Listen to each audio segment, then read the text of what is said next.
অতএব আপনাদের ব্যবসা, আপনারা মুসলমান, ব্যবসা এমন হইতে হবে যে ব্যবসা আপনাকে নামাজ না ভুলায়, যে ব্যবসা আপনার জবানে আল্লাহ না ভুলায়, যে ব্যবসা যাকাত দিতে না ভুলায়, যে ব্যবসা আখিরাত না ভুলায়। কোরআনুল কারীমের মধ্যে সূরা নূর একটা সূরা আছে, 18 নম্বর পারা। এই সূরার মধ্যে আল্লাহ তাআলা বলছেন, ওই ব্যবসায়ী, ওই উপার্জনকারী মূলত মানুষ যার মধ্যে 4টি সিফাত আছে। আল্লাহ তাআলা বলছে, রিজালুল্লাহ তুলহিহিম তিজারাতুন ওয়ালা বাইউন। আল্লাহ তাআলা বলে, তারাই মানুষ, তারাই পুরুষ, তারাই উপার্জনকারী যাদের ব্যবসা বেচা কিনা উপার্জন তাদেরকে 4টি জিনিস ভুলায় না। কয়টি জিনিস? 1, আন যিকরিল্লাহ, জবানে আল্লাহর জিকির, আল্লাহর স্মরণ যে ভুলে না, সেই প্রকৃত মানুষ। 2, ওয়া ইকামিস সালাহ, 5 ওয়াক্ত নামাজ, যার ব্যবসা বেচা কিনা উপার্জন চাকরি ভুলায় না, তাকে সে মানুষ। 3, ওয়া ইতাইজ যাকাত, বছর শেষে হিসাব করে যাকাত দিতে যে ভুলে না, আল্লাহ বলছে সে মানুষ। 4, ইয়াখাফুনা ইয়াওমান তাতাকাল্লাবু ফীহিল কুলুবু ওয়াল আবসার। আল্লাহ তাআলা বলেন 4 নাম্বার হলো ওই আখিরাতকে যে ভুলে না, যেই আখিরাত হাসরের মাঠ এতটাই ভয়ঙ্কর, আল্লাহ বলে নাফরমান পাপী হাসরের ময়দানে দাঁড়াইয়া হাসরের ময়দানের ভয়ঙ্কর দৃশ্য দেখবে, আল্লাহর কসম আল্লাহ বলে তার চোখও উল্টে যাবে, তার কলজাটা উল্টে যাবে। তাতাকাল্লাব, তার দিল উল্টে যাবে, তার চোখ উল্টে যাবে ভয়ে আর আতঙ্কে। সেই মারাত্মক ভয়ানক আখিরাতকে যে ভয় করে প্রতিনিয়ত, আল্লাহ বলছে রিজাল, সে মানুষ। অতএব আপনাদের ব্যবসা, আপনারা মুসলমান, ব্যবসা এমন হইতে হবে যে ব্যবসা আপনাকে নামাজ না ভুলায়, যে ব্যবসা আপনার জবানে আল্লাহ না ভুলায়, যে ব্যবসা যাকাত দিতে না ভুলায়, যে ব্যবসা আখিরাত না ভুলায়। একটা উদাহরণ বলি, রাসূলুল্লাহ সাল্লাল্লাহু আলাইহি সাল্লামের সাহাবাদের মধ্যে মদিনায় কিছু সাহাবী ছিল ব্যবসায়ী, মদিনার বাজারে ওনারা ব্যবসা করতেন। তো নবীজি সাল্লাল্লাহু আলাইহি সাল্লামের জামানায় প্রথম জুমার নামাজের খুতবা, জুমার খুতবা বোঝেন তো না? জুমার খুতবা এখন আপনারা যে শুনেন, কখন খুতবা দেয়? জুমার ফরজ নামাজের আগে না পরে? আর ঈদের নামাজের খুতবা দেয় কখন? পরে। এ আগে প্রথম জুমার খুতবাও দিত, পরে। শরীয়তের প্রথম বিধান ছিল জুমার খুতবাও ঈদের নামাজের খুতবার মতো পরে হইতো, আগে নামাজ হইতো, বুঝছেননি? তো একদিন রাসূলুল্লাহ সাল্লাল্লাহু আলাইহি সাল্লাম এরকম জুমার নামাজ পড়াইছেন, এখন শুধু খুতবা দিতে দাঁড়াইছে, নামাজ শেষ, সাহাবায়ে কেরাম সামনে বসা। ঠিক এই সময় বাজারের মধ্যে বড় বাঁশি দিয়া ফু দিয়েছে। তখনকার সময় নিয়ম ছিল পাইকারি মাল যে দিত, ওই পাইকার ওই যেদিন আসতো মাল নিয়া, যেই টাইমে ও একটা ফু দিত, বাঁশি ফু। আগের দিনে না ফু দিলে এরকম গুঙ্গুর বাজাইলে বুঝাইতো, আমরা ছোটবেলায় বুঝতাম যে আইসক্রিম আইছে, ঠিক না? কত ওষুধের, আরে বোতল সিরাপ, আগে তো সিরাপ বেশি আছিল, আনাম আব্বা আনছে মাত্র, খাইতো ওষুধ, এইডি ফালাই দিয়া এগুলা দিয়ে আইসক্রিম খাইয়ে লাইছি কত আপনার। তাইলে এরকম বুঝতো সবাই, বাচ্চা বুঝতো যে আইসক্রিমওয়ালা আইছে। তো সাহাবারা বুঝতেন যে ওই শিং আরে ফু দিলে যে পাইকার আসছে। তো এইখানে যে কয়জন ব্যবসায়ী ছিল নবীজির সামনে খুতবা শুনতে মাত্র বসছে, এই টাইমে বাঁশিতে ফু দিছে। আর এই সাহাবাদের মধ্যে যে কয়জন ব্যবসায়ী, ওনারা ভাবছে যে যদি পরে যায় তাইলে পাইকারের কাছ থেকে অন্যান্য ব্যবসায়ীরা মাল নিয়ে যাবে, কারণ অন্যান্য ব্যবসায়ী তো ছিল মদিনার বাজারে, ইহুদি ব্যবসায়ী ছিল, অন্য ব্যবসায়ী ছিল, তো ওরা তো মাল নিয়ে যাবে, তাহলে আমরা গিয়া আর পাবো না। আর যখন তখন মাল পাওয়া যায় না, আর 15 দিন 1 মাস পরে মাল আসবে, তাহলে তো ব্যবসা হবে কিভাবে? এই জন্য এই কথা ভেবে যে নামাজ তো শেষ, এখন শুধু খুতবাটা, এই কথা ভেবে কসম খোদার কোরআন শরীফের তাফসিরে আছে, ওনারা মাত্র দৌড়াইয়া ওই পাইকারি মাল নেওয়ার জন্য ছুটে গেছেন। এটা হারাম কাজে যায় নাই, ব্যবসার মাল কিনা এটা হারাম, এটা নাজায়েজ না।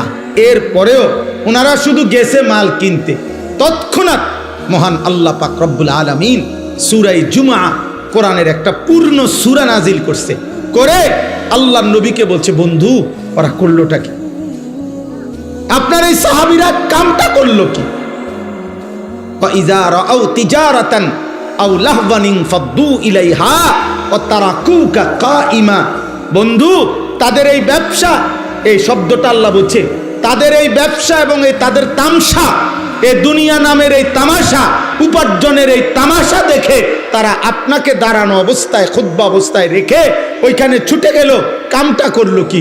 আপনি তাদেরকে ডাকেন আর বলেন, কুল মা ইনদাল্লাহ খায়রুম মিনাল লাহবি ওয়া মিনাত তিজারা। তোমাদের এই তামাশা, তোমাদের এই উপার্জনের চাইতে খুতবা শুনলে আল্লাহ যা দিত তা কোটি কোটি গুণে বেশি উত্তম ছিল। কোটি কোটি গুণে বেশি। আল্লাহ বলছে, ভুল করছো তোমরা। আমার বন্ধু খুতবা দিতে দাঁড়াইছে, কোন সাহসে দুনিয়া উপার্জনের জন্য খুতবা ছেড়ে দিলা? আল্লাহ সাহাবায়ে কেরামকে ধমক দিছে, ফিরো এদিকে আসো। নবী সাল্লাল্লাহু আলাইহি সাল্লাম ডাক দিয়েছে, আপনারা বলেন, ইনসাফের সাথে বলেন। দিনের পর দিন মুসলমান ভাই আমার, বন্ধু আমার, সামান্য কুদ্দুর তরকারি বেচেন, সামান্য কুদ্দুর চাইল বেচেন, সামান্য এক কাপ চা বিক্রি করেন, সামান্য একটা অটো চালান, সামান্য কুদ্দুর দোকানদারি করেন। আপনি এই দোকানদারিকে অজুহাত করে দিনের পর দিন এক ওয়াক্ত নামাজও পড়েন না। হায় মুসলমান, এমন মালিক কেমনে ভুলে গেলেন? একটা সেজদাও দিলেন না, এক ওয়াক্ত নামাজও মসজিদের জামাতে, এতগুলো আজান, 5 ওয়াক্ত নামাজের আজান। হায় নাফরমান, তোর কানে কোনো নড়াচড়া করে না, কলিজার মধ্যে কোনো ভাবনা দেয় না যে মহান আল্লাহ পাক রব্বুল আলামিন আমার হাতে পায়ের শক্তি দিয়েছেন, উপার্জনের ক্ষমতা দিয়েছেন। কোরআন শরীফে স্পষ্ট আছে, আল্লাহ তাআলা বলেন, প্রতিটা রাত আমি আল্লাহ ভোর বানাই, আলোকিত করে দেই, দিনটা বানাই আমি আল্লাহ। কেন? ওয়াজআলনান নাহারা মাআশা মাআশা। কসম খোদার, আল্লাহ বলে, বান্দা, প্রত্যেকটা রাত ভেদ করে অন্ধকারের কালো চাদর সরিয়ে আমি আলোকিত একটা দিন এনে দেই তোমার জন্য, মাআশা, উপার্জনের জন্য, রোজগারের জন্য রোজগার। আমার বান্দা কামাই করবে, আমার বান্দা উপার্জন করবে, অন্ধকারে পারবে না। আমি আল্লাহ আলো না দিলে আমার বান্দা উপার্জন করবে কেমনে? মালিক বলে, ফেরেশতা অন্ধকার সরিয়ে দাও, আলোকিত ভোর এনে দাও, আমার বান্দা উপার্জন করতে যাইবে। যে মালিক আলোকিত ভোর দিলেন, আলোকিত দিন দিলেন রোজগারের জন্য, তুমি নাফরমান, সেই মালিককে একটা সেজদা দিলা না। আহা মুসলমান, হায় মুসলমান, হায় মুসলমান, হায় মুসলমান। 12 তারিখ যেই নির্বাচিত হোক, যেই নির্বাচিত হোক, কারো হাতে, আপনাদের কিংবা আমাদের একটা জনগণেরও কোনো ভাগ্য 12 তারিখের নির্বাচিত কারো হাতে না, আরশে আজিমের মালিক আল্লাহর হাতে বেটা। 11 তারিখ যার হাতে, 12 তারিখ তার হাতে, 13 তারিখও তার হাতে। এমন মালিক ভুলে গেলেন কেন? এমন মালিক ভুলে গেলেন কেন? হ্যাঁ, 12 তারিখ পৃথিবীর শেষ নির্বাচন, বাংলাদেশের শেষ নির্বাচন। 12 তারিখ ইসরাফিল ফু দিবে, তাইলে এই আব্বা, আল্লাহ কোথায়? নামাজ কোথায়? সেজদা কোথায়? যুবক ভাই বল, বেটা, এমন সুন্দর শক্ত সামর্থ্য যৌবন, পুরা শরীর সুস্থ তোর বেটা। সেদিন এক বেটা আমারে দাঁড়ায় আছে, একটা বাচ্চা নিয়া, একটা লোক তার বাচ্চাটা এরকম ভর দিয়া দাঁড়ায় আছে। আমি তারে দেখা, আমারে দেখা লোকটা কাঁদা দিছে। আমি কাছে গিয়ে বললাম, কি হয়েছে ভাই, আপনি কাঁদলেন কেন? হুজুর, আমার এই বাচ্চাটার লাগে একটু দোয়া করেন। আমি বললাম, কি হয়েছে বাচ্চা? কয়, হুজুর, বাচ্চাটার আজকে 16 বছর, প্রতিবন্ধী, ও দাঁড়াইতে পারে না, কথা বলতে পারে না। তো বলতেছে, কদর, আমি আজকে 16টা বছর এই বাচ্চাটারে কোলে করে আমার জীবনটা আমি চালাইতেছি। আমার বিবি অসুস্থ, প্রতিনিয়ত তারে ডাক্তার দেখাইতে হয় এই বাচ্চাটারে পালতে গিয়া। 16 বছর পর্যন্ত যে বাচ্চাটা একটা কদম ফেলতে পারে না, দাঁড়াইতে পারে না, সেই মালিক তোমারে প্রতিদিন দাঁড়াইবার ক্ষমতা দিছে। এমন মালিকরে কেমনে সেজদা দিলাম?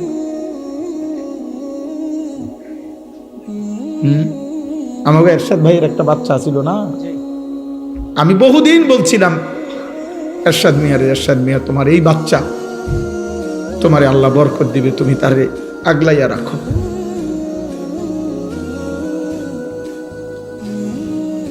এই জন্য দোস্ত, একবার ইনসাফ থাকলে আল্লাহ তাআলা জমিনে কিছু পঙ্গু, কিছু বিকলাঙ্গ, কিছু প্রতিবন্ধী, কিছু অন্ধ, বুবা, বধির কিছু মানুষকে আল্লাহ তাআলা এরকম আমাদের সামনে সৃষ্টি করেছেন। ওর সৃষ্টিকর্তা আল্লাহ যেন বলছে, বান্দা অল্প কিছু মানুষকে আমি এরকম বানাইয়া বাকি এই কোটি কোটি মানুষ তোমাদেরকে সবক দিতে চাই যে আমি চাইলে এমন তোমারও বানাইতে, কিন্তু তোমার বিবেক লাগলো না, বিবেক লাগলো না।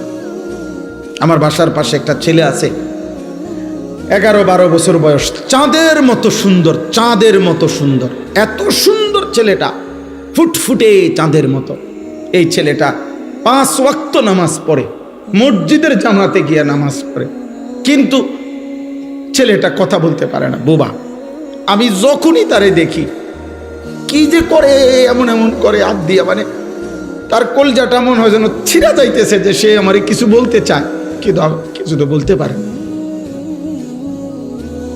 অথচ এমন সুন্দর, বিশ্বাস করে দেখলে আমি যখনই তারে দেখি মাথা হাত বুলাই, কিন্তু ওই এমন এমন করে, কি জানি করে, মানে তার ভিতরটা 16টা বছর 12টা বছর যে বাচ্চা একটা শব্দ বলতে পারে না। এই পরিমাণ বয়সে তুমি আমি কি পরিমাণ কথা বলছো, এমন মালিক কেমনে সেজদা দিবা? বলো না আব্বা, বলো না ভাই, বলো। আলাম নাজআল লাহু আইনাইন ওয়া লিসানাও ওয়া শাফাতাইন। আল্লাহ রাব্বুল আলামিন বলেন, বান্দা বলো না, আমি কি তোমাকে 2টা চোখ দেই নাই? ওয়া লিসানান, আমি কি জিহ্বা দেই নাই? ওয়া শাফাতাইন, আমি কি 2টা ঠোঁট দেই নাই? আমি যদি 2টা ঠোঁট না দিতাম, তাইলে জিহ্বার কথা যদি শুরু করতা আর ভিতরের কথাগুলো যদি সব একবারে বাইর হইয়া যাইতো, আটকাইতে না পারতা, তাইলে তো কোটি কোটি মনের কল্পনা, পরিকল্পনা, ইচ্ছা, সব কথা যদি বাইর হইয়া যাইতো, শত শতবার, লক্ষ লক্ষ বার জুতা দিয়া ফিরতো মানুষ। কারণ আমগো দিলে এমন বহু কথা আছে, এটি যদি একবার বাইর হইয়া যায় সব, মানুষের শুনলে তো জুতা দিয়া ফিরবে। কিন্তু মানুষ এরপরে দ্বিতীয় কথা হলো, বলতে শুরু করছিল, এখন আবার হঠাৎ মন চাচ্ছে যে বলবে না, আর তো জিহ্বাটা, ঠোঁটটা থাকাতে তাৎক্ষণিক এটা বন্ধ করে দিলে আল্লাহ বলে, তোমার কথা যেটা এখানে আসছিল এটা পিছনে চলে গেল। যদি এই ঠোঁট না থাকতো, একবার চালু করলে সব কথা যদি বাইর হয়ে যেত, কি অবস্থা হতো? এই জন্য আল্লাহ বলে, শুধু জিহ্বা দেই নাই, জিহ্বার কথা আটকাইবার জন্য 2টা ঠোঁটও দিছি। ওয়া লিসানাও ওয়া শাফাতাইন, আমি কেন সেজদা পাবো না? এত বড় চোখ দিয়ে আমি কেন একটা সেজদা পাইলাম না বান্দা? আলাম নাজালিল আরদা মিহাদা ওয়াল জিবালা আওতাদা ওয়া খালাকনাকুম আজওয়াজা ওয়া জাআলনা নাওমাকুম সুবাতা ওয়া জাআলনাল লাইলা লিবাসা ওয়া জাআলনান নাহারা মাআশা وبنينا فوقكم سبعا شدادا وجعلنا سراجا وهاجا وأنزلنا من المعصرات ماء ثجاجا لنخرج به حبا ونباتا। আল্লাহ বলে, বলো না বান্দা, পায়ের নিচের জমিন আমি কি তোমার জন্য বিছিয়ে দেই নাই? আমি কি তোমাদেরকে জোড়ায় জোড়ায় নারী পুরুষে সৃষ্টি করি নাই? পাহাড়গুলো আমি কি পেরেকের মতো স্থাপন করি নাই? 2 চোখের ঘুম আমি আল্লাহ কি এনে দেই নাই? আলোকিত দিনটা আমি কি দেই নাই? মাথার উপরে 7টা আসমান আমি কি বানাই নাই? সূর্যটাকে আমি আল্লাহ কি জ্বালিয়ে দেই নাই? আসমান থেকে বৃষ্টি আমি আল্লাহ কি নামাই নাই? জমিন থেকে ফসল আমি কি উৎপন্ন করি নাই? আমি কি এত কিছুর বিনিময়ে একটা সেজদা পাবো না?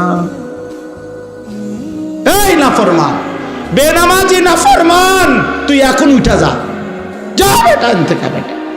তোর মতো অকৃতজ্ঞ, বেয়াদব, অসভ্য, হাইওয়ান বেটা, মানুষ নামের কলঙ্ক বেটা, মনে রাখিস বেটা, যার কপালে সেজদা নাই তোর চাইতে বেয়াদব আসমানের নিচে জমিনের উপরে কোনো জানোয়ারও হয় না বেটা। কোনো জানোয়ার এত বড় খারাপ না। কোনো কুত্তারে জিজ্ঞাসা করিস, কুত্তা যে কুত্তা তুই সেজদা দেস না কেন, কুত্তা তোরে পাল্টা বলবে আমারে আল্লাহ সেজদা দিতে বলে নাই না ফরমান, এই জন্য আমি কুত্তা সেজদা দেই না। তোকে আল্লাহ 5 বার আজান দিয়ে সেজদা দিতে বলছে, তুই একটা সেজদা দেস না, তুই আমি কুত্তার চাইতে খারাপ বেটা। এই জন্য বুজুর্গানে দিন বলে ফজরের নামাজ যে পড়ে না, ভোরের কুত্তা আল্লাহর কাছে বলে আল্লাহ কোন বেনামাজিরে যেন প্রথম নজর আমি কুত্তা না দেখি। তোরে কুত্তা ঘৃণা করে। ভাত খায় বেড়া, ওরা ভাগ্য ভালো ভাত খায়। হুজুর ভাগ্য আল্লাহ দিছে ভাত কতরি। হ্যাঁ আল্লাহ দিছে, আমার 3 ফুট বিদেশ, আপনি 3 ফুট একেবারে বিদেশে আপনার আলগি দিয়া লাইছে। আমরা জানি না, আমরা জানি না কার সংসারের কি হালাত। হ্যাঁ কার সংসারের কি হালাত আমরা জানি না। ফুট 3 যার বিদেশ, অন্য কিস্তি লন কেন? কথা বলেন না কেন? হ্যাঁ হ্যাঁ 90,000 টাকা মাসে কামাই, অন্য কিস্তি 4 টাকা। হারাম খোর, কোনদিনও কিস্তি শেষ হবে না বেটা। আল্লাহর নাফরমান, তোর অভাব কোনদিন যাবে না বেটা। আমাদের মসজিদের ইমাম 10,000 টাকা বেতনে খোদার 30 দিন আল্লাহর গোলামি করে সেজদা করে বিবি বাচ্চা নিয়ে ইজ্জতের সাথে সংসার করে, আর কিস্তি লাগে না, কিস্তি লাগে না। আমাদের কিস্তি শেষ হইতো না। আপনি আল্লাহরে চিনেন না, আপনি চিনছেন কিস্তিওয়ালা। আপনার জীবন কিস্তিতে যাবে। অতএব মানুষ হওয়া চাই, মানুষ ইনসান হওয়া চাই। আজকে রাত্রে নিয়ত করো, আজ রাত থেকে প্রিয় যুবক, প্রিয় কিশোর, আমি আমার সবটুকু কলিজা দিয়া বলতে চাই, মুসলমানের সন্তান নামাজ পড়ো, বলো ইনশাআল্লাহ। ফজরের নামাজ পড়ো ইনশাআল্লাহ। ফজর বিহীন একটা বিবেকের কাছে আমি আনিসুর রহমান প্রশ্ন করলাম তোমার কাছে, ফজর বিহীন মোমেন তোমার জীবন কাটবে আর কতদিন? সেই ছোট্টবেলায় পড়ছি আমরা, ছোট্টবেলায় প্রাইমারি স্কুলে কবি নজরুলের কবিতা, আমরা যদি না জাগি মা কেমনে সকাল হবে। বাহ, কি বলে গেছেন, আমরা যদি না জাগি মা কেমনে সকাল, কেমনে সকাল। এক বুজুর্গ বলছিলেন যে ভোরের পাখি যদি তোমার আগে জেগে যায়, মনে রেখো তুমি ব্যর্থ, তুমি ব্যর্থ। ফজরের নামাজ প্রচন্ড পাওয়ারফুল নামাজ। ফজরের নামাজ মোমেনের নামাজ। ফজরের নামাজে মোমেন আর মুনাফিক পার্থক্য হয়। আল্লাহ রাসূল সাল্লাল্লাহু আলাইহি ওয়াসাল্লাম, নবীজির সমস্ত সাহাবারা ওনারা বিশ্বাস করতেন ফজরের নামাজে যাদেরকে অনুপস্থিত দেখতেন ওনারা তাদের ঈমানের ব্যাপারে সন্দেহ করতেন, মুনাফিক ভাবতেন। কসম খোদার, হযরত আব্দুল্লাহ ইবনে ওমর বলছে, আমরা নবীজির জামানায় ফজরের নামাজে অনুপস্থিত দেখলে তাকে মুনাফিক ভাবতাম, সাফ মনে করতাম সেটা মুনাফিক। আল্লাহ আমাকে তৌফিক দান করে, আল্লাহ আমাদেরকে কবুল করে নেন। প্রিয় ভাই, প্রিয় নওজওয়ান, আখিরাত ভুলবে না ভাই, আখিরাত ভুলবে না, আখিরাত ভুলবে না, কবর ভুলো না ভাই। তোমার আমার মৃত্যুই সমাধান, তোমার আমার আখিরাতই চূড়ান্ত গন্তব্য। আমাকেও যেতে হবে, আমাদের সবাইকেই যেতে হবে। অতএব আজকে এই রাত গভীরে আমি আমার কথাটা বলি, আমরা প্রত্যেকটা ব্যবসায়ী, আপনারা যারা ব্যবসায়ী, আপনাদের কাছে অনুরোধ, আল্লাহ নবী সাল্লাল্লাহু আলাইহি সাল্লাম ব্যবসার জন্য প্রচন্ড উৎসাহিত করেছেন। নবীজি বলছেন তিসআতু আশারির রিজক ফিত তিজারা, নবীজি বলছে ব্যবসার মধ্যে রিজিকের 10 ভাগের 9 ভাগ, হাদিসে রিজিকের 10 ভাগের 9 ভাগ কোথায়? ব্যবসায়। ব্যবসা নবীজি সাল্লাল্লাহু আলাইহি ওয়াসাল্লাম, আল্লাহর নবী বলছেন আত-তাজিরুস সাদুকুল আমিন মা'আন নাবিয়্যিন ওয়াস সিদ্দিকিন ওয়াস শুহাদা ওয়াস সালিহিন। বাহ, নবীজি সাল্লাল্লাহু আলাইহি ওয়াসাল্লাম বলেন যে ব্যবসায়ীর 2টা গুণ থাকবে, এক আস-সাদুক, সর্বদা সত্য বলে, পরিচিত অপরিচিত, চেনা জানা অচেনা সবার কাছে সত্য বলে। 2 আল আমিন, যে নিশ্চিন্তে, জাফানি কইছে তো জাফানি, চায়না কইছে তো চায়না, মানে যে কোনো কাস্টমার তার কাছে নিশ্চিন্তে বিশ্বস্ততা পায়, মানে মাল যেটা কইছে এইটাই। সাবধান কিন্তু কইলাম, প্লাস্টিক এই কইলাম, আকিস কই আরেফেল, আরেফেল কই আকিস দিলে তো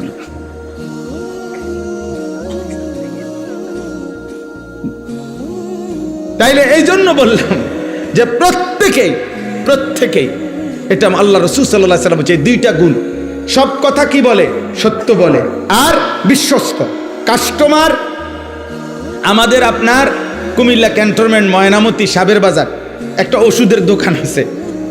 কদ্দুর জায়গা, ওষুধের দোকানটা জায়গা কম, কিন্তু আমার মনে তারা যদি 24 ঘন্টা না 48 ঘন্টাও খোলা রাখে, এটার মধ্যে কাস্টমার, মানুষের আস্থা।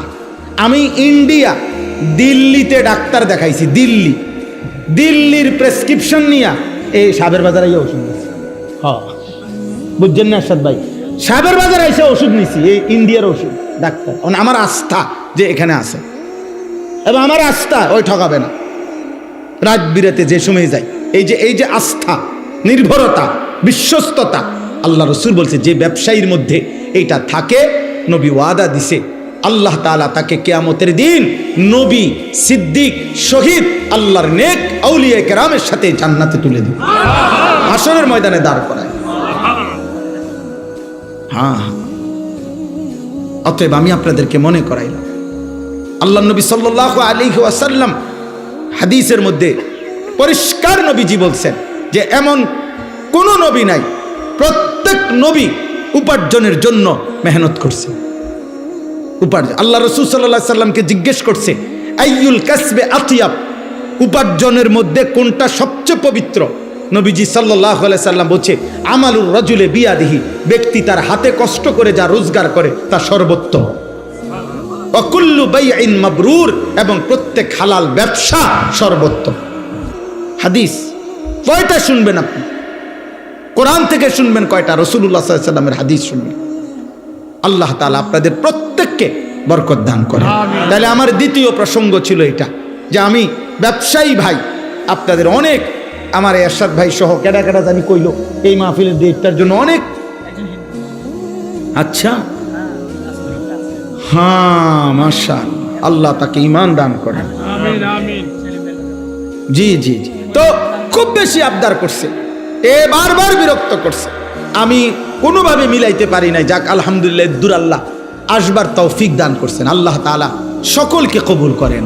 তাহলে আমার বলার উদ্দেশ্য হলো যে আপনাদের ব্যবসায়ী ভাইদের কাছে আমার অনুরোধ, ব্যবসায়ী ভাইরা দয়া করে প্রত্যেকেই হিম্মত করে যান। যে আমার একজন আপনজন আছে, আমার একজন দুলা ভাই, আলহামদুলিল্লাহ কম পক্ষে 27 থেকে 29 বছর বাজারের বড় ব্যবসায়ী, এবং বাজার ব্যবসায়ী সমিতির সভাপতি হয়েছে কয়েকবার। 7টা দোকান একসাথে চোখের সামনে, এখানে একটা, এদের সামনে 6টা, মার্কেট আছে, অনেক বড় ব্যবসায়ী। কিন্তু পুরা মহল্লা, পুরা বাজারের ব্যবসায়ী সকলেই সাক্ষ্য দিছে। আমি নিজে বহুবার জিজ্ঞাসা করছি যে 27 বছরের ভিতরে উনি বলছে আমার জীবনে কোনোদিন জামাত ফৌত হয়েছে এমন কথা আমার মনে হয় না, কসম খোদা। উনি বলছে, উনি এখনো বাইচা আছে। নামাজের জামাত, নামাজ না শুধু জামাত ফৌত হয়েছে, ছুটে গেছে, আমার এমন মনে হয় না। কিভাবে সম্ভব? এই উনার জিঙ্গার আপনি কিভাবে সম্ভব? আপনি যদি লাগে আমি মোবাইল নাম্বার দিব, আমি তো এনে আই সবসময় কোম্পানিগঞ্জ, তো আমগই বাজার, আমি তো এনে বিভিন্নখানেই বসি আইসা। অতএব আমরা প্রত্যেককে আপনাদের কাছে অনুরোধ, আল্লাহ তাআলা আপনাদের প্রত্যেককে আখিরাতের ফিকির দান করুন। ঈমান আমাদের শ্রেষ্ঠতম সম্পদ, কালিমা আমাদের শ্রেষ্ঠতম সম্পদ। আল্লাহ যার রব, মুহাম্মদ সাল্লাল্লাহু আলাইহি সাল্লাম যার রাসূল, ইসলাম যার ধর্ম, কোরআন যার কিতাব, খোদার কসম এই কায়নাতের সর্বশ্রেষ্ঠ নিয়ামত আল্লাহ তাকেই দান করেছে। দুনিয়া লক্ষবার পাওয়ার চাইতো কালেমা লা ইলাহা ইল্লাল্লাহ মুহাম্মাদুর রাসূলুল্লাহ, এই কালেমার কোটি কোটি গুণ দাম বেশি, কোটি কোটি। দুনিয়া 1000 বার না, আপনি দুনিয়া 100 বার পাইলেও দুনিয়া ছেড়ে দিতে হবে, ছাড়তে হবে কিনা? তো তাইলে আর এতবার পাইয়া লাভ কি? দুনিয়ায় মজার কিছু নাই, দুনিয়া উপভোগের কিছু নাই, দুনিয়া তৃপ্ত হওয়ার জায়গা নাই। কারণ আমি সেই আনিস 24 ঘন্টা আমার পাশে, মৃত্যু তাড়া করে, অ্যাক্সিডেন্ট তাড়া করে, অসুস্থতা তাড়া করে। আমি প্রতি মুহূর্তে আমাকে ভাবতে হয় যে আমার মৃত্যু হবে, প্রতি মুহূর্তে আমার ভাবতে হয় আমার অ্যাক্সিডেন্ট হবে, প্রতি মুহূর্তে আমাকে ভাবতে হয় আমি অসুস্থ হয়ে যাব। তাহলে যার পিছনে মৃত্যু, অ্যাক্সিডেন্ট, অসুস্থতা সারাক্ষণ যার লগে লগে ঘুরে, তার আবার তৃপ্তি কিসের? তার আবার তৃপ্তি কিসের? তার আবার খুব বেশি আনন্দ কিসের, কোন রকম পারে না। কিন্তু জান্নাত আল্লাহ তাআলা বলছে লা ফিহা গাউলুন, সুবহানাল্লাহ। আল্লাহ বলছে জান্নাতে বান্দা ঢুকবা, জান্নাতে 1 সেকেন্ডের জন্য একটু মাথা ব্যথাও হবে না, মাথা ব্যথা। লাহুম মা ইয়াশাউনা ফিহা ওয়া লাদাইনা মাজিদ। আল্লাহ বলে বান্দা জান্নাতে আমি বান্দা যা চাইবে তাও দেব, ওয়া লাদাইনা মাজিদ। আমার বান্দার চাওয়া শেষ হইলে আমি আল্লাহ নিজের থেকে আরো কোটি কোটি নিয়ামত দিতে দেব, দেবই দেব, দিতেই থাকব। জান্নাতে আল্লাহ দেবে। জাহান্নাম তার বিপরীতে কোরআনুল কারীম আল্লাহ বলছে ইয়াউমা তুকাল্লাবু ওয়ুজুহুহুমুন নার। আল্লাহ বলছে বান্দা মনে রেখো, উত্তপ্ত কড়াই আর তেলের মধ্যে মাছ যেমনে এই পিঠ ওই পিঠ করে ভাজে চাপ দিয়া দিয়া, আল্লাহর কসম আল্লাহ বলছে জাহান্নামীদের গাল, চেহারা, শরীর জাহান্নামের আগুনে এই পিঠ ওই পিঠ করে উল্টানো হবে আর পোড়ানো। দয়া করে নিজের উপরে রহম করে। কেউ কাউরে মনে রাখবে না, স্বার্থপর এই দুনিয়া কাউকে মনে রাখে না। আমি আপনি মরে গেলে কেউর খবর নাই, কারোর সময় নাই, কারোর সময় নাই।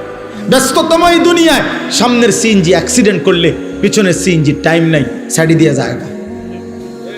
হ্যাঁ, সারাদিন আমি প্রায় বলি, সারাদিন যেই বাচ্চা কাচ্চারা বাবার মৃত্যুতে কাঁদছিল, বউ বাচ্চা মাগরিব পর্যন্ত কাঁদছে, দাফন কাফন শেষে রাত্র আসার পরে পাশের ঘরের থেকে ভাত তরকারি রান্না আনছে, ওরা ঠিকই ভাত খায়।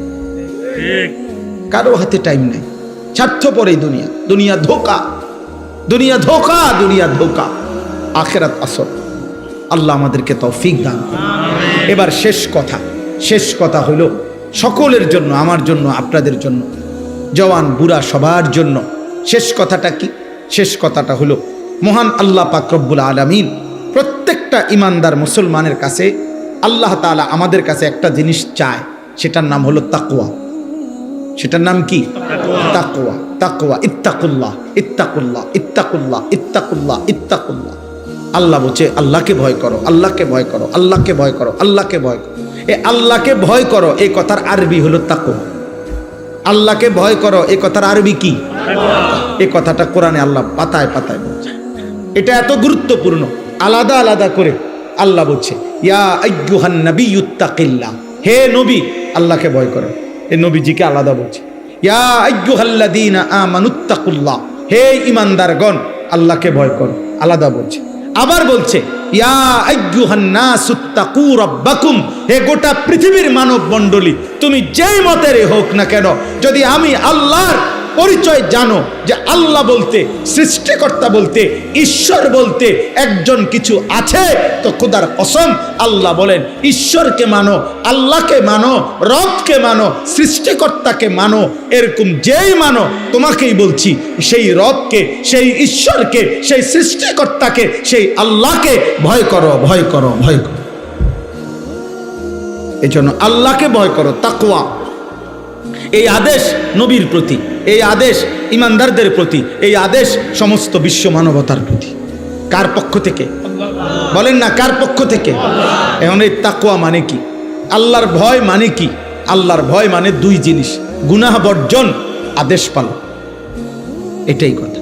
সমস্ত গুনাহ ছেড়ে দেওয়া, সমস্ত আদেশ পালন করা, সব গুনাহ ছেড়ে দেওয়া, সব আদেশ পালন করা।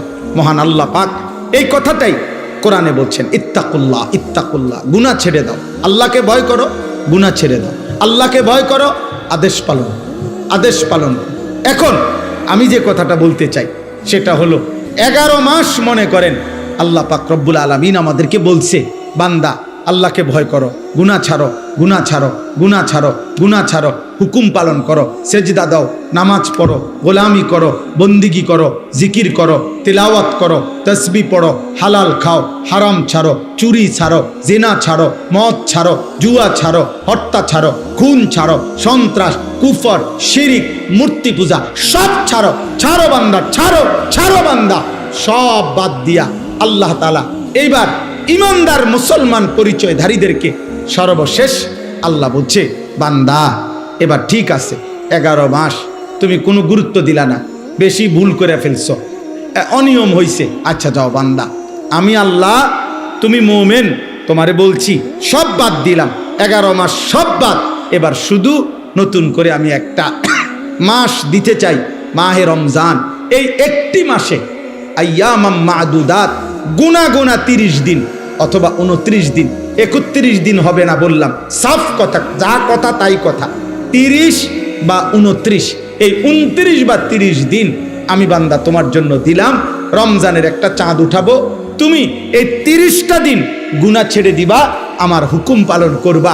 আমি আল্লাহ 11 মাসে যেই নিয়ামত দিতাম, 1 মাসেই সে তাকওয়া তোমারে দিয়ে দেব, 1 মাসেই জান্নাতি বানায় দেব। যাও বাবা, একটা কথা মনে রাখবেন, এই শেষ কথাটার ক্ষেত্রে এই কথাটা মনে রাখতে হবে। মহান আল্লাহ পাক মূলত বান্দার ব্যাপারে, আল্লাহর ফয়সালাটা কি?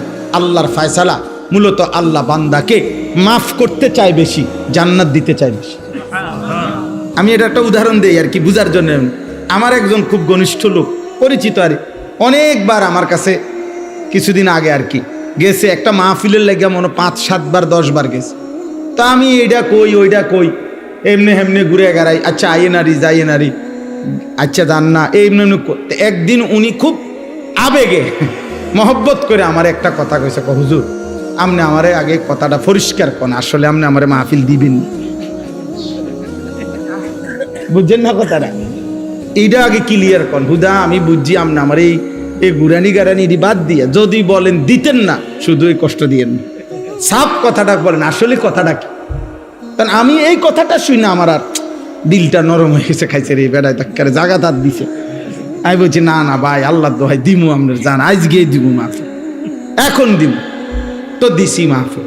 তো অর্থ হলে এই কথাটা বোঝানোর উদ্দেশ্য, আল্লাহ তাআলা যেন বান্দাকে বলে, বান্দা বিশ্বাস করো আমি তোমাকে জান্নাত দিতে চাই, আমি তোমারে মাফ করতে চাই। বান্দা তুমি বান্দা, তুমি আমার দিকে তুমি একটু দেখো বান্দা, যে আমি তোমারে মাফ করার জন্য কত আয়োজন করছি।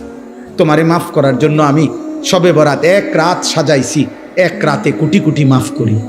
তোমারে মাফ করার জন্য আমি শবে কদর 1 রাতে আমি আল্লাহ তাআলা 1000 মাসের রাত্রির চাইতে বেশি মাফ করে থাকি। তোমারে আমি আল্লাহ মাফ করার জন্য এত বড় শ্রেষ্ঠতম রমজান মাস দিয়েছি, যার মিনিট মিনিট সেকেন্ড সেকেন্ড হীরা মণি মুক্তা মানিকের মতো আমি আল্লাহ সেজদা দিবা একটা, আমার ফেরেশতা লিখবে 70টা। আমি আল্লাহ রহমত দিয়া সাজাইছি, মাগফিরাত দিয়া সাজাইছি, জাহান্নাম থেকে নাজাত দিয়া সাজাইছি। আমি আল্লাহ বৃহস্পতিবার দিবাগত রাতে গুনাহ মাফ করে থাকি। প্রত্যেক দিন তাহাজ্জুদ নামাজের ওয়াক্তে গভীর রাতে কোটি কোটি বান্দা আমি মাফ করি। তাহলে মাফ করার জন্য প্রতিদিন রাত্রে ঠিক করছি, বৃহস্পতিবার রাত্রে ঠিক করছি, শবে বরাত ঠিক করছি, শবে কদর ঠিক করছি, পুরাটা রমজান ঠিক করছি।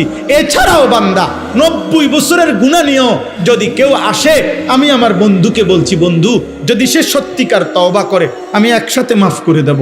আসমান পরিমাণ গুনাহ নিয়ে আসলে মাফ করে দেব, পাহাড় পরিমাণ গুনাহ নিয়ে আসলে মাফ করে দেব, জমিনের বালুকণা পরিমাণ গুনাহ নিয়ে আসলে আমি মাফ করে দেব। তুমি এরপরে বলো বান্দা, আমি যদি তোমাকে জান্নাত দিতে চাইছি বলে কতভাবে আয়োজন করলাম, আমি আর কি বললে, আর কত সুযোগ দিলে তুমি জাহান্নাম থেকে মুক্তি পাইবা?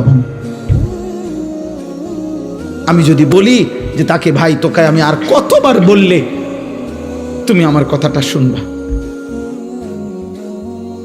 কোরআন শরীফে একটা আয়াত আছে, সাংঘাতিক কলিজাচ্ছের আয়াত, আমার এটা বেশি মনে হয়, আমি অনেকবার বলছি। কোরআনুল কারীমের সূরা মুরসালাতের মধ্যে আল্লাহ তাআলা 10 বার, এক সূরার মধ্যে 10 বার আল্লাহ একটা কথা বলছে, ওয়াইলুন ইয়াউমাইযিল লিল মুকাদ্দিবিন। আল্লাহ বলে মিথ্যাবাদী নাফরমানদের জন্য সেদিন জাহান্নাম, জাহান্নাম, জাহান্নাম, জাহান্নাম, জাহান্নাম, জাহান্নাম, জাহান্নাম, এভাবে 10 বার এক সূরার মধ্যে আল্লাহ বলছে। বলার পর শেষ, এই সূরার শেষ আয়াতটা আল্লাহ তাআলা একটা কথা বলছে, বান্দা ফাবিআইয়ি হাদিসিম বাদাহু ইউমিনুন, আমার বান্দা আমি আর কতবার বললে তুমি বিশ্বাস করবে? বুঝেননি? আমি আর কতবার বললে তুমি মানবা? আমার কথা আমি আর কতবার বলতাম, আমি আর কতবার বলতাম বলে? এই জন্য ভাইয়া ভেবে দেখেন, ইনসাফ করে দেখেন। তাইলে বললাম এই জন্য এ কথার মূলনীতি কি? তাইলে মূলনীতি হলো আল্লাহ মাফ করতে চায়। আল্লাহ কি করতে চায়? আল্লাহ ক্ষমা করতে চায়, আল্লাহ জান্নাত দিতে চায়, মাফ করতে চায় মূলত। এই জন্য ইনশাআল্লাহ এই রমজানকে সামনে রেখে নিজেদের পেছনের জিন্দিগি ঝেড়ে মুছে আল্লাহ তাআলার এই সুযোগকে সামনে রেখে চলেন। আজকের এই রাত গভীরে আমরা এই কথা নিয়ত করি যে আমার গুনাহ যতই হোক আমার আল্লাহ মাফ করবে। মাফ করবে কিনা বলেন? আমার খুলনার হযরত আরিফ বিল্লাহ হযরত মাওলানা মুফতি নুরুল আমিন সাহেব হযরত এটা সবসময় বলে, গুনাহ যতই হোক তওবা করুন, গুনাহ যতই হোক কি করুন? তওবা। এই জন্য কিশোর ভাই, যুবক ভাই, ব্যবসায়ী ভাই, বাবা, চাচা, পর্দার আড়ালের মা বোন, প্রত্যেককে বলি ভাইয়া, প্রত্যেকটা ইমানদার, চলেন আমরা আরেকবার ঘুরে দাঁড়াই আর মনে মনে এটা ভাবি যে ইনশাআল্লাহ আল্লাহ আমারে মাফ করবে। আল্লাহর কাছে পিছনের জিন্দিগির গুনাহ থেকে মাফ চেয়ে নতুন করে নতুন উদ্যমে আখিরাতের ফিকিরে নামাজ, রোজা, বন্দিগি, হালাল হারামের পাবন্দি আমরা করব ইনশাআল্লাহ। বলেন ইনশাআল্লাহ। কিশোর ভাই, যুবক ভাই, তোমাদের 30 বছরের নিচে যাদের বয়স, তোমরা একটু হাত উঠাও, হাত উঠাও। মাশাআল্লাহ, আল্লাহ তোমাদেরকে কবুল করে। হাত নামো। তোমাদের কাছে আমার 2টা ওসিয়ত, আমার কলিজার 2টা আবেগ।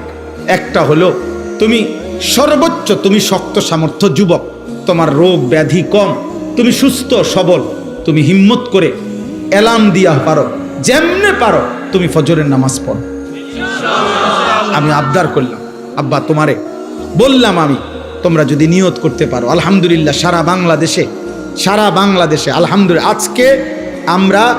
আজকে জানছি যে ইউরোপে পর্যন্ত বাংলা ভাষাভাষী মুসলমান এবং বাংলাদেশে ব্যাপকভাবে সর্বত্র কিশোর যুবক ছেলেরা আলহামদুলিল্লাহ ফজরের নামাজে মুসল্লি বৃদ্ধির জন্য ফজর ক্যাম্পেইন, ফজরের প্রচারণা আলহামদুলিল্লাহ ব্যাপকভাবে কাজ করছে।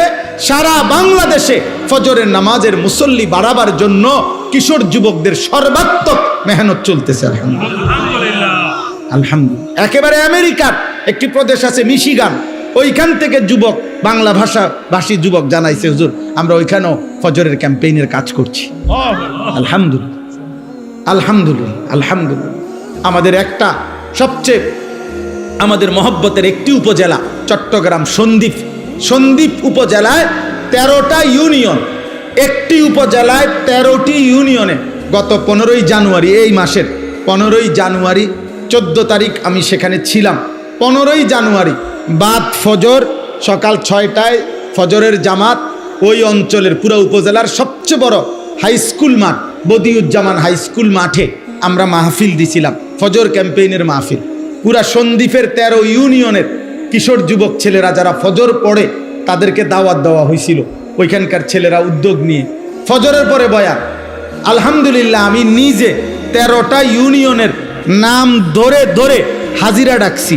আল্লাহর কসম 13 ইউনিয়নের আলাদা আলাদা কিশোর যুবক ফজরের মুসল্লি হাত উঠাইছে। 13টা ইউনিয়ন, পুরা মাঠ, হাই স্কুলের মাঠ পুরা। ফজর বাদ বয়ান করছি 2-2.5 ঘন্টা।